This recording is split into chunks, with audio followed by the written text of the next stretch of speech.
Hello! Mega love shoutout! May nagbe-birthday today. Anyway, I would like to greet our birthday celebrant, Eldong, from Hong Kong.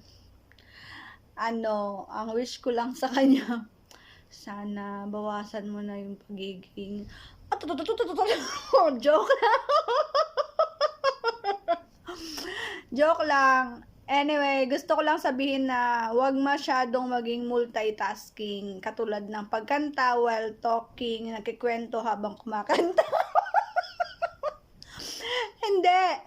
Huwag masyadong sipagan, Eldong. Hinay-hinay lang. And syempre kailangan nating alagaan ang ating katawan. I wish you more birthdays to come. And dapat laging healthy. Ayan. Thank you dahil kahit lagi kitang sinusungitan, inaaway sa mga live, you keep it not serious, pero minsan serious na talaga ako. Bawasan yung pagiging makulit sometimes. And sa ating mga live, nandito lang ako palagi para mag-support sa inyo. At kahit hindi ako nakaka-attend sa inyong mga live, nandiyan naman ng ating mga supporters. Tsaka ng hair ko. Gigising ko lang kasi. And then, basta, gano'n. Keep on vlogging. And thank you dahil alam naman natin kahit na ganyan ka pa din.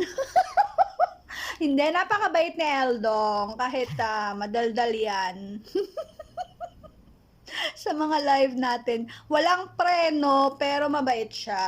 Kasi nakikita ko naman yan eh.